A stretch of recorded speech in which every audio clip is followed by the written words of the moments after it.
प्रिय छात्र छात्राओं, बीएससी पाठ तृतीय वर्ष के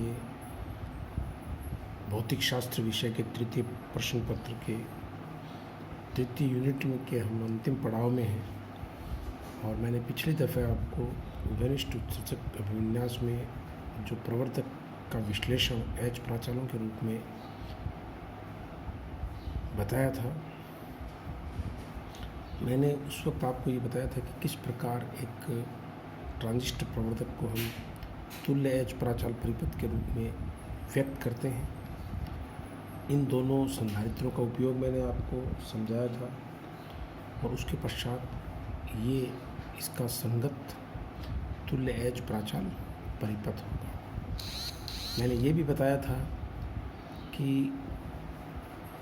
जो सामान्य एक जनरल सर्किट जो होता है, ये देखिए, ये सब कर चुके हैं। ये जो सामान्य एच प्राचाल परिपथ है, इसमें केवल आपको कॉमन एमीटर रखना हो तो HIE, HRE, HFE, HOE लिखना होगा। तो यह है सर्किट, यह तुल्य परिपथ कॉमन एमीटर कॉन्फ़िगरेशन यानी घनिष्ठ उत्सर्जक अभिविन्यास में हो जाएगा। अगर आप HIB, HRB, HFB, HOB लिख देंगे तो यह उभयनिष्ठ आधार अभिविन्यास में हो जाएगा और C लिखने पर यह उभयनिष्ठ संग्राहक अभिविन्यास में यह परिपथ बन जाएगा। RS और VS चूँकि संकेत वोल्टता और वोल्टता स्रोत के आंतरिक प्रतिबाधाएं और ZL लोड प्रतिरोध है जिसके सिरों पर आप आउटपुट या निर्गम वोल्टता प्राप्त करते हैं, इसलिए इनको आपको बदलने की ज़रूरत नहीं है। और ये मैंने आपको निश्चित रूप से कहा था कि देखिए, जैसे धारा लाभ HF/1 + HOZL आया है तो उभयनिष्ठ उत्सर्जक में यही मान HFE/1 + HOEZL हो जाएगा। तो ये सब बातें आपको मैंने बताई थी कि देखिए इस तरह से इनमें आपको केवल इतना सा करना है कि जहाँ HI, HO, HR, HF लिखे हुए हैं वहाँ केवल आप E साथ लगा दीजिए तो समस्त राशियाँ उभयनिष्ठ उत्सर्जक में आ जाएंगी। B लगा दीजिए, समस्त उभयनिष्ठ आधार अभिविन्यास में आ जाएंगी। तो आज आपको मैं यहाँ बहुत ही शॉर्ट में ये चीज़ बता देता हूँ कि कॉमन एमीटर कॉन्फ़िगरेशन में ये राशियाँ कैसे होंगी। तो आप देखिए, कैलकुलेशन और मैथमेटिक्स आपकी वही रहेगी। तो इसमें आप जो सबसे पहले हम लोग लिखेंगे या समझेंगे वो है धारा लाभ।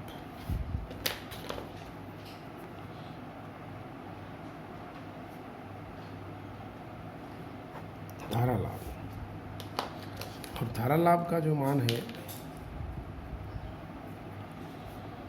वो भी AI के साथ में E जोड़ दूंगा। AIE का मतलब होगा कॉमन एमीटर कॉन्फ़िगरेशन में धारा का लाभ, और ये मान आ जाएगा हमारा जो पहले जो फॉर्मूला था वो था HF/1 + HORL। तो ये हो जाएगा, मैथमेटिक्स वही रहेगी, परिभाषा ये हो जाएगी कि निर्गम धारा अपॉन निवेशी धारा, यानी इन दोनों का अनुपात जो है वो धारा लाभ होगा। ये देखिए IC/IB, कॉमन एमीटर में निर्गम धारा IC है तो IC/ यहाँ IB, और ये मान आएगा बच्चों HFE/1 + HOE। यहाँ मैंने RL माना है तो मैं RL लिख दूँगा, ZL लिखता तो यहाँ ZL लिख देता।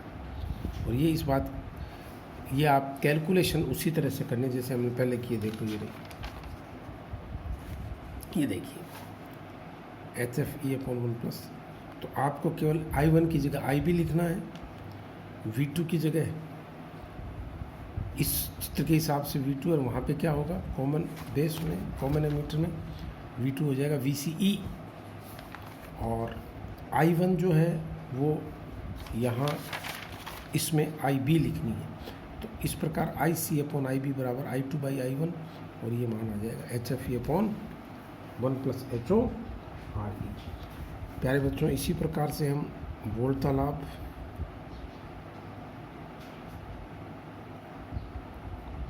को मैं AVE लिख दूंगा,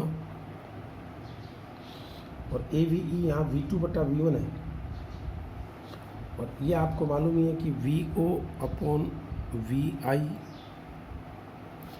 निर्गम वोल्टता बटा निवेशी वोल्टता, और निर्गम वोल्टता क्या है यहाँ पे VCE और निवेशी वोल्टता है VBE। तो ये आप कैलकुलेशन जब लिखेंगे किरचॉफ के नियम लगा करके, तो हमारे पास जो मान आएगा, मैं आपको इसकी विधि बता चुका हूँ, यह आएगा HFE/RL upon HIE plus delta HRL, जहाँ डेल्टा H आप वाकिफ़ हैं सारणिक है जिसके 4 अवयव HIE, HRE, HFE, HOE है। और फिर मैंने आपको तीसरी जो महत्वपूर्ण बात बताई थी वो थी निवेशी प्रतिरोध या प्रतिबाधा। वो क्या आ जाएगी? निवेशी प्रतिबाधा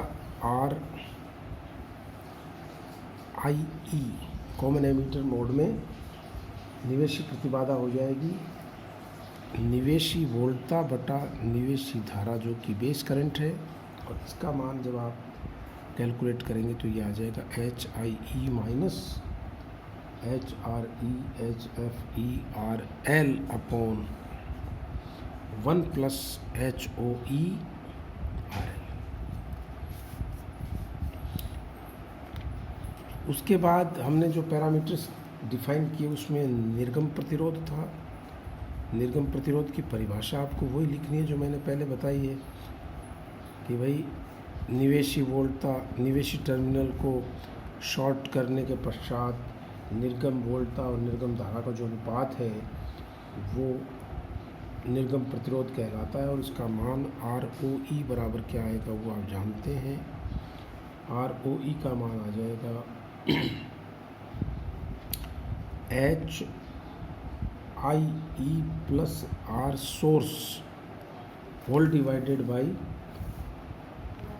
डेल्टा H। डेल्टा H ये वही है जो मैंने ऊपर आपको सारणी बताई है, HOERL।